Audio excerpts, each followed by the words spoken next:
Welcome to The Culture. We rest at the pulse of the community, providing all things news, media, fashion, events, and everything that we talk about in between. Documenting our Black powerful history and amplifying our Black voices, one interview at a time. We are The Culture.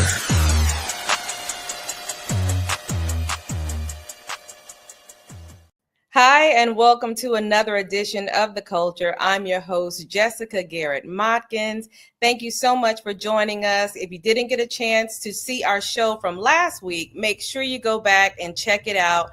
We interviewed Hollywood producer, New York Times bestselling author, Will Packard. It's all on YouTube. Go check it out. And today, we are excited to have Katrina Wilson, Councilwoman with the City of Miami Gardens. Welcome to the show. It's my pleasure to be here today. Thank you. And we are excited to have you here. We saw on Wednesday night that at the council meeting, it was very well attended. And there were a number of issues that your community showed up to hear from the dais on. And there was one issue that I wanted to bring you on the show and to talk to you about to gain clarity. And that was a resolution for the charter. I understand that that was legislation that you brought forth. Can you explain to us what that resolution was about? How did it come about? And why? Why did you think it was necessary? Yes. First of all, I want to tell you that we have a constituency here in the city of Miami Gardens that's very, very active. They come out on issues, concerns, as well as for support, and I'm very proud of that because they hold our feet to the fire and they make sure that their voices are heard. And I am a proponent of all of those kinds of things. As a former social studies teacher, I realize how important it is for the citizenry to be involved in their day-to-day as well as in their national governmental activities. And saying that, we every 5 years, we have to revise our charter. And the charter that was founded, almost 18, 19 years ago with the city that governs how we vote, the length of terms, the organizational structure, etc. And when we have to revise it, we take a look at it. And if within the 5-year period, there are new ways or new things that we'd like to have considered, we can make a recommendation for that to happen. So we put together a citizen board and they hear it, and the city attorney is there to preside over it, and they ask questions. This board does to get clarity. They go through it. They go through a training, et cetera, et cetera. And so from that one revision that happens every 5 years, you can make recommendations that oftentimes that has to go before the entire citizenry for ratification, whether they voted up or they voted down. And so this time, based on my experiences as a councilwoman, I realized that Miami Gardens is just growing in ways that we can never anticipate, and I believe that when people come in, that it's a tough acclimation period. Not most people think that when you get into public life that you should already know what it's like. But public life is not something that is generally experienced by your everyday average citizen. And all the things that go in and are required of an elected official are not always known. So when you get into office, it is a period of discovery, because not only do you have to serve the residents, but you have a bureaucracy that you have to learn and navigate. You have to learn about, not learn about it, but you have to understand how it operates and functions as it relates to the organization or the city or municipality that you are working in. And so it takes you a good year, maybe 2 years before you really have a sense of it, in addition to being able to really meet the day-to-day needs of your constituents. And so because we are an up and growing city, along with the myriad of different issues that we have to deal with at the county level, and all other issues that we have to deal with at the state and the national level, I have found that it is very, very challenging to remain focused and to keep your priorities set on the kinds of things that are impacting the day-to-day issue.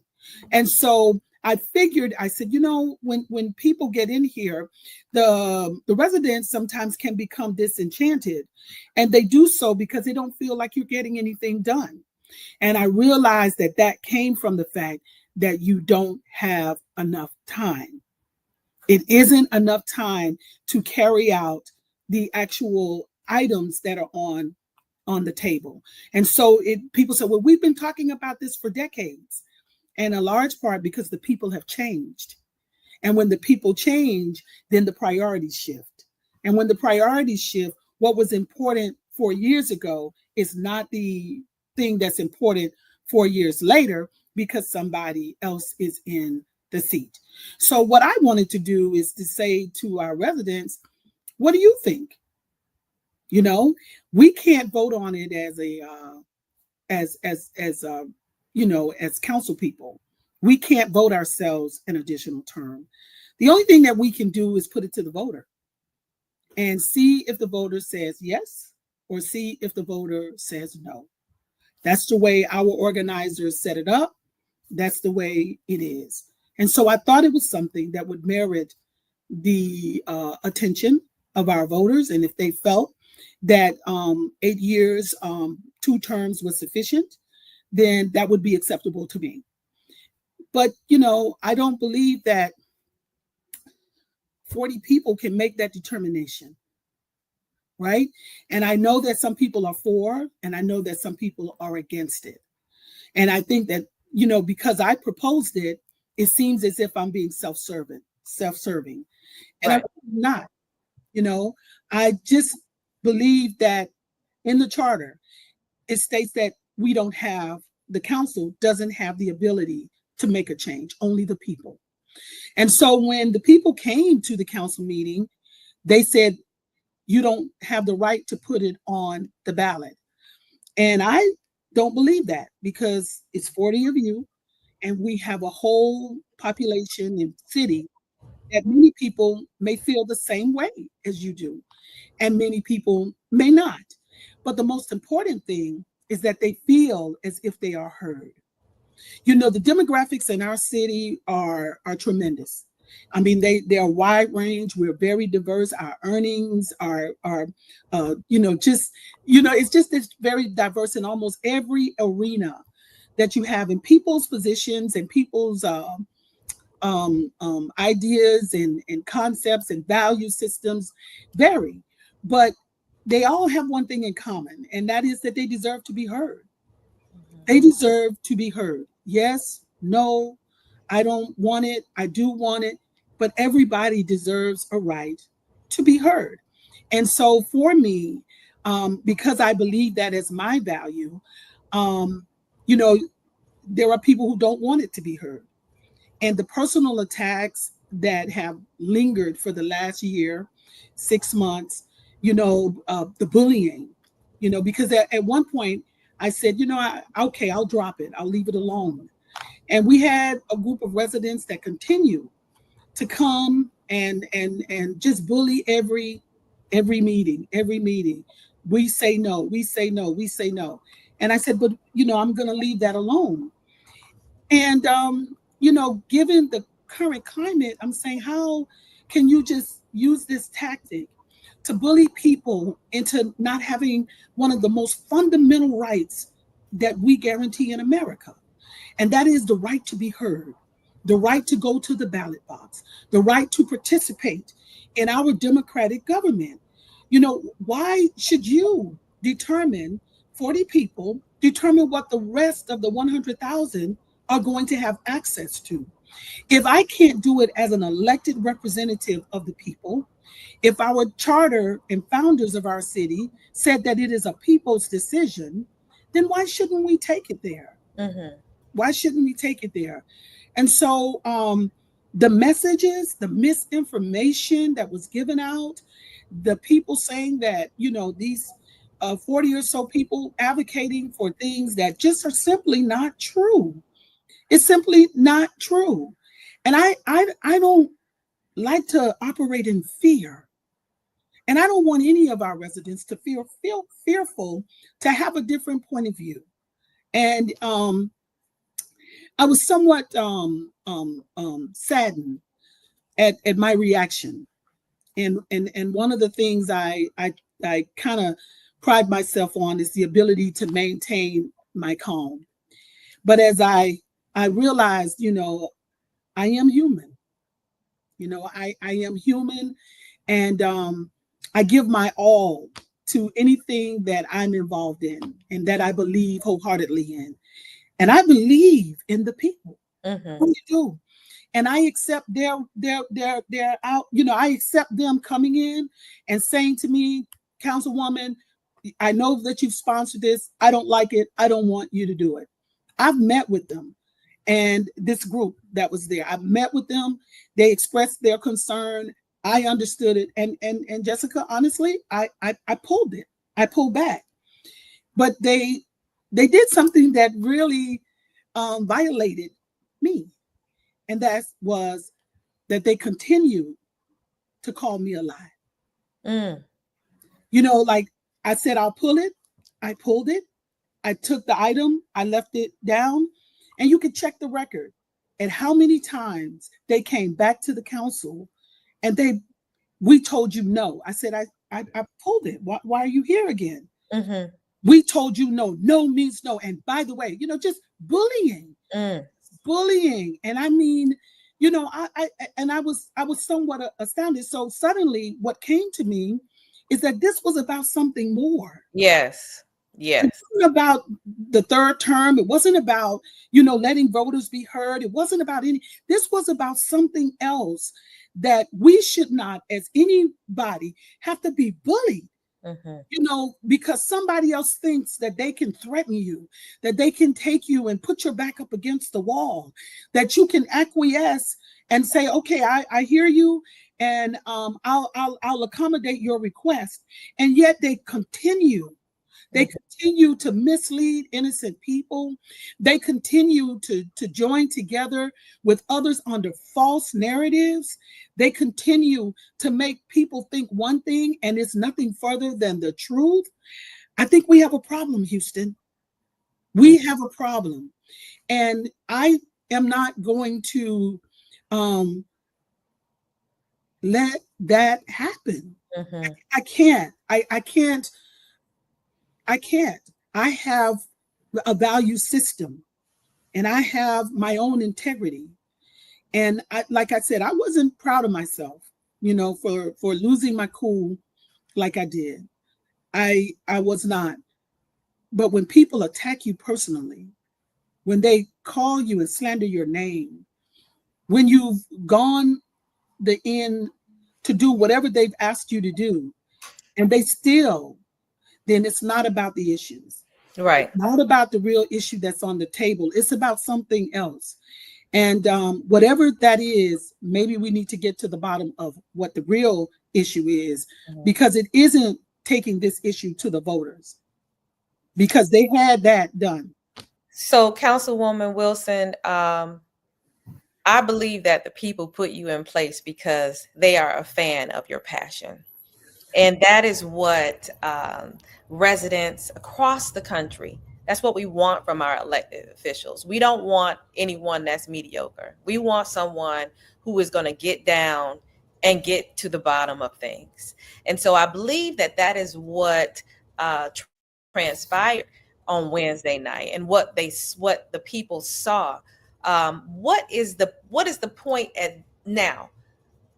It was because the camera went off. We don't know what happened after this conversation was going back and forth.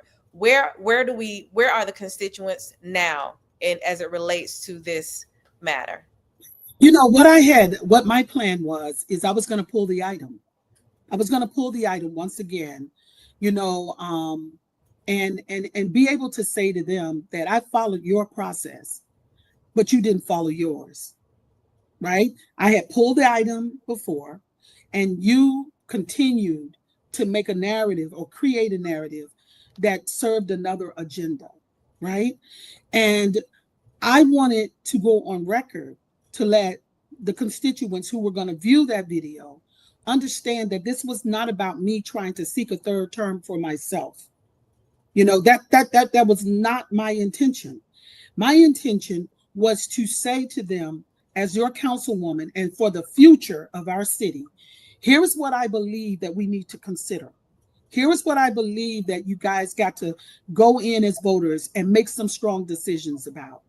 And I have the obligation to my residents to give them a play-by-play from where I sit in terms of what I believe from the outgoing standpoint, what is going to be in the best interest of our city. And as voters, these are things that they need to consider. That's my role. That's my responsibility. Where we're going now is, I think that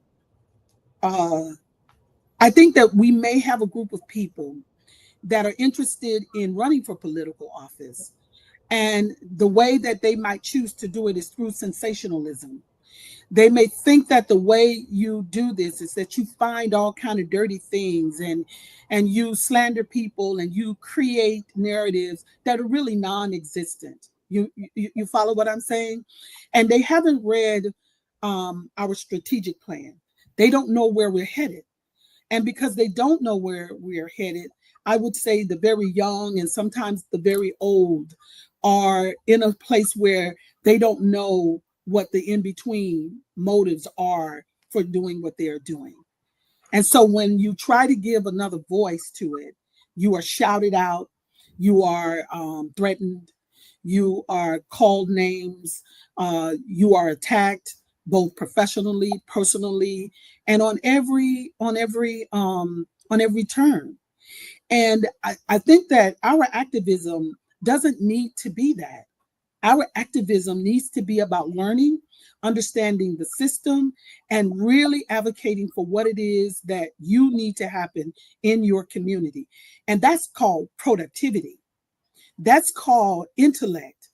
That's called being goal-oriented and not necessarily sensationalism. The sensational, like Inquirer, scandal kind of things, because what ends up happening, you throw out the dirt, right? And the dirt gets on someone and you say they're dirty. And then when you have done that, what you end up finding out is that you don't have anything else, that there is nothing left with the void that you have achieved, but more things that are undone. And it puts us in a position within our communities to have dilapidation. It puts in, and look, when you take a look at Miami Gardens, here's the deal. Under the current leadership that you have in place, our roadways are improving. When you take a look at our shopping areas, when you take a look at the landscaping, when you take a look at a new center that's coming up, we're not sitting around. We are working. There are people that tell me all of the time, they said, one of the wonderful things about coming to Miami Gardens is that it builds community. The events that you have, the ways that you guys offer services, we feel like, it's just a wonderful place to land. And these are not people of color, right?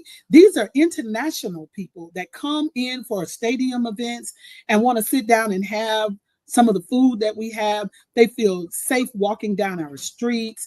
We are working to build that. And we do that hand in hand with our residents. We try to translate what they come to us as problems.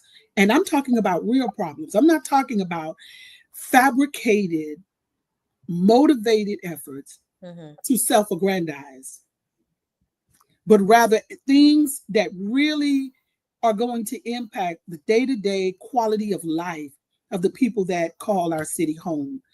And so I guess maybe if there was something that I wanted to say to people is, how would you feel if someone said, I want chicken for dinner, and you went to the store and you bought the chicken, you paid for it, you cooked it, you put it on the table, and they tell you, I don't want that. And neither do I want you nor your money. And you say, but that's what you told me you wanted. And then they go out and they said I had to divorce her because she put this on the table in front of me. When all you did was follow what they gave. There you go. And so that's all that I did. I asked, they said I had to put it on the agenda. They said we couldn't vote. They said the residents have to vote. I put it out there. Some of the residents came in. They said, we don't want it. I acquiesced, and they came back, and they every meeting for about 2 to 3 months, it was the same thing. So really at the end of the day, there was nothing that I was going to be able to do that was going to please them, because the motive was never about the actual resolution that was proffered. The motive was about another agenda that they have to achieve something else. And that hasn't become clear to me yet. But what has become clear is that there is never going to be anything that is going to please them, because they have something else that they are seeking to achieve. And that hasn't been revealed to me yet. And so, once I recognized that, I said,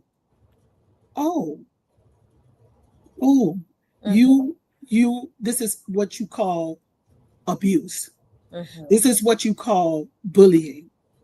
This is what you call dirty politics. And I'm not gonna play that game.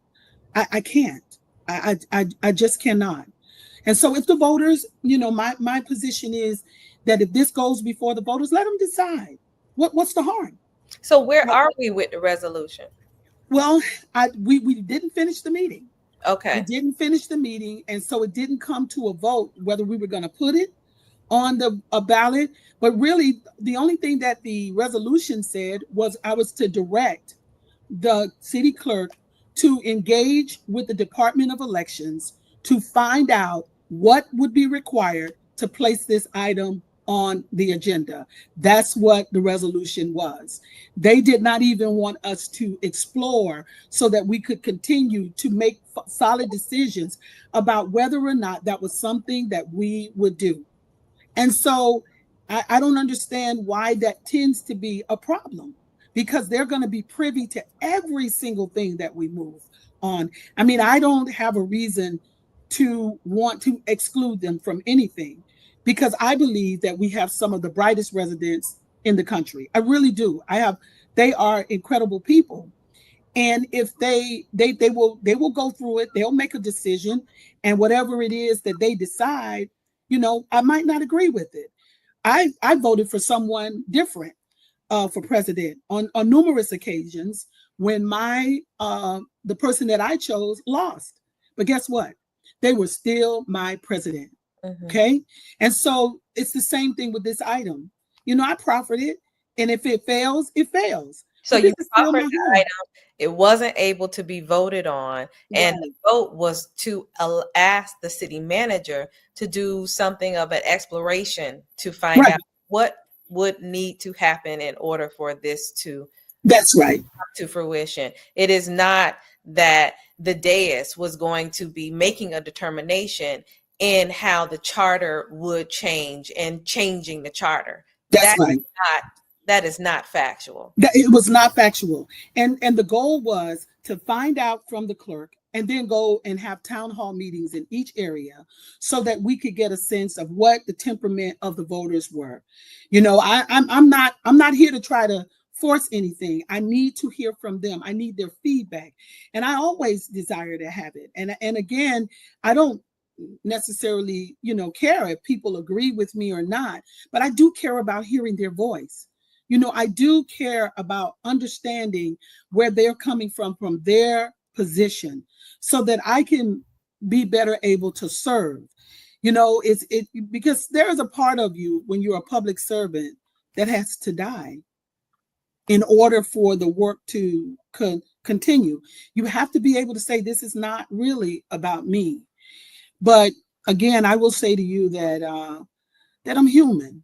I'm human, and when people disparage your reputation, when they call you names, when they accuse you of falsehoods that just don't exist, I'm human and it hurts. Councilwoman, you are passionate, and that is what we love about you. That's what we love about the city of Miami Gardens. Everyone is very passionate about what they believe. Yes. I do want to ask you, for those who may think that you're doing this for yourself, what are your next steps in case that this does not happen? What does your Well, world look like then?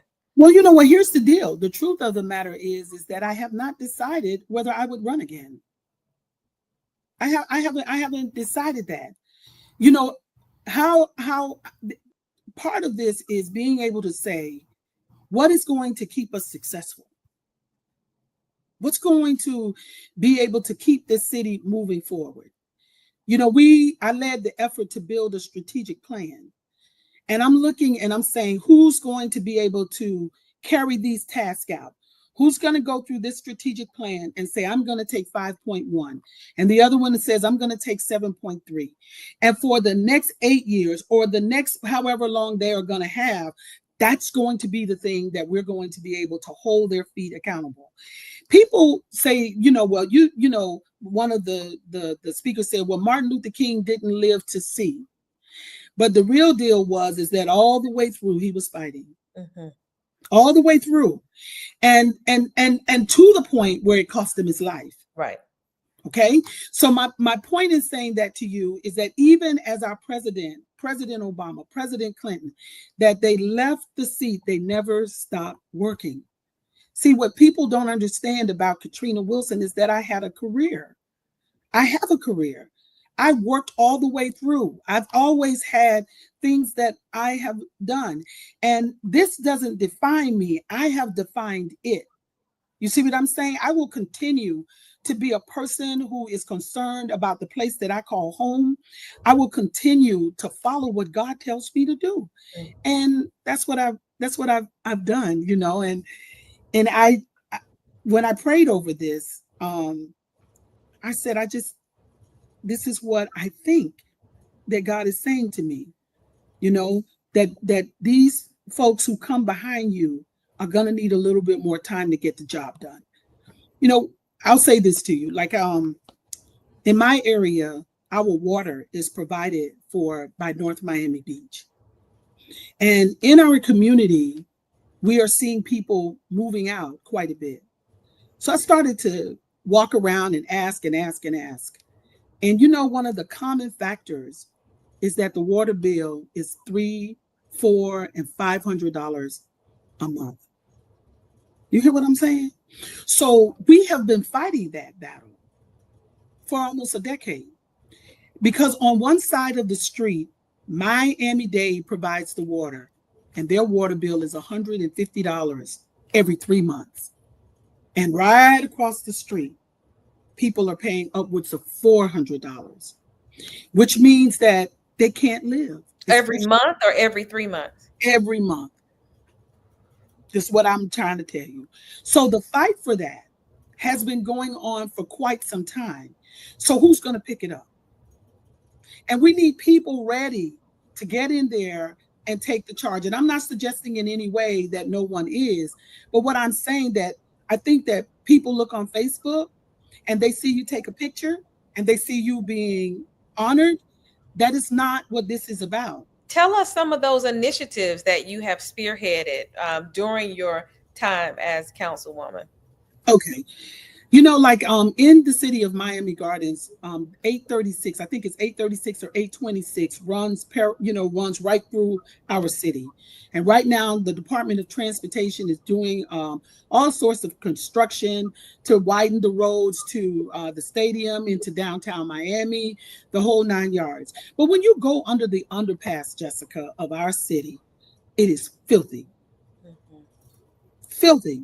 And so I said, how is it that I go around the corner into Miami Lakes and it's clean? Same highway. How is it that I come down south and I look at Florida's Turnpike and the landscaping is immaculate? Tell me what's the difference here in Miami Gardens. So I went to the Public Works Department and I started to work with the city manager. And what I found out is that some of it was our responsibility, but the lion's share of it was the Expressway Authority's responsibility. And we go down there and we talk to them about it. And do you know that they just weren't cleaning it? Mm. They got as far as Miami Lakes and stopped. So when you come to our side, mattresses, debris, unclean hedges, you follow me? So what takes the time is that you have to dig it up. Right. You got to go to the department. You got to find the person that you need to talk to. It's a mammoth project to simply get your roads clean. It's a mammoth project, to be able to say to people who own shopping plazas, right? They say, oh, the violence in Miami Gardens is, and the people hanging around and all of this. Okay, so we've got to write and go to the code. We've got to take a look at what it takes for people to be removed. We've got to coordinate our police. We've got to get on all of these strip mall owners. We've got to revise the codes to say you have this amount of time to clean this up, to make this well lit, to ensure that the garbage behind your building is dumped or you will be shut down. Those are the kinds of things that as we grow, and here's the deal, it doesn't take a short amount of time. Because the law requires that notification is given, that they are given a certain amount of time to comply. And before you know it, it's 9 months. You follow me? But the residents feel, that there is not anything being done. That is not true. You just don't understand the processes that you have to undergo to get it done. Right. And so when you think about what we are doing, it shows you how hard we are working. But people think that, you have jazz in the gardens and you have karaoke and you have Juneteenth. All of these are just parties. No, they're not just parties. They are opportunities for people to come together and to connect with each other in a way that we become not strangers, but we become a community. That we know each other, we see each other, we connect with one another. We can come and talk to each other, and we don't have to be hostile. And so when that happens, Councilwoman, when there becomes a kinship, there also becomes a caring for one another. You also offer opportunities for small businesses. There are many different restaurants that are there. They're craftsmen. It's a lot more than just an event. And I'm so glad I didn't get to ask you that question, but I'm glad that you clarified it, because it really is feeding into the socioeconomics of your community. It really is. I don't think people understand. Sunday, the Adrian Arts Center came down, and we had a gospel, inspirational music at Betty T. Ferguson. And when you looked around, you saw all ages. You saw the kids there, the grandparents with their children, the children running around and playing and enjoying an afternoon. The food for trucks were there. Nobody had to pay anything. They just had to come out, sit, get out of the house, come down the street in their own neighborhood, sit and enjoy some gospel music on a Sunday afternoon. And guess what? There was no shooting. There were no derelicts. It was safe. And they didn't have to get in their cars and burn their gas and go all the way into downtown Miami. They got it right here in their community. And so, and let me tell you something else. It's not just Miami Gardens. Miramar comes into Miami Gardens, Miami Lakes, Aventura. They found a place too that they said, these are our sister cities. These are neighboring things, and we share in our resources. So when people, and then just let me say this, Adrian Arts came to Miami Gardens. Yes, there's Arch on the Road. There we go, right? Yeah. And said, hey, we love this place. So we try to build a place in our city where everybody feels like they're welcome and like they're home, and that our residents are some of the best people in the world.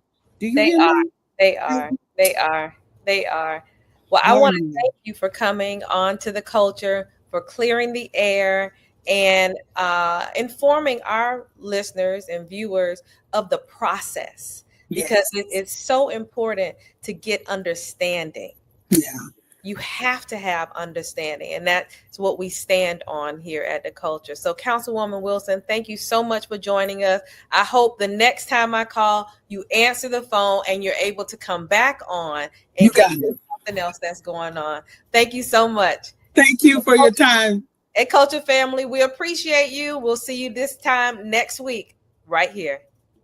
The Culture is produced and owned by Hip Rockstar Media and is distributed by the Culture Media Group. It cannot be reproduced or broadcast without written consent. All rights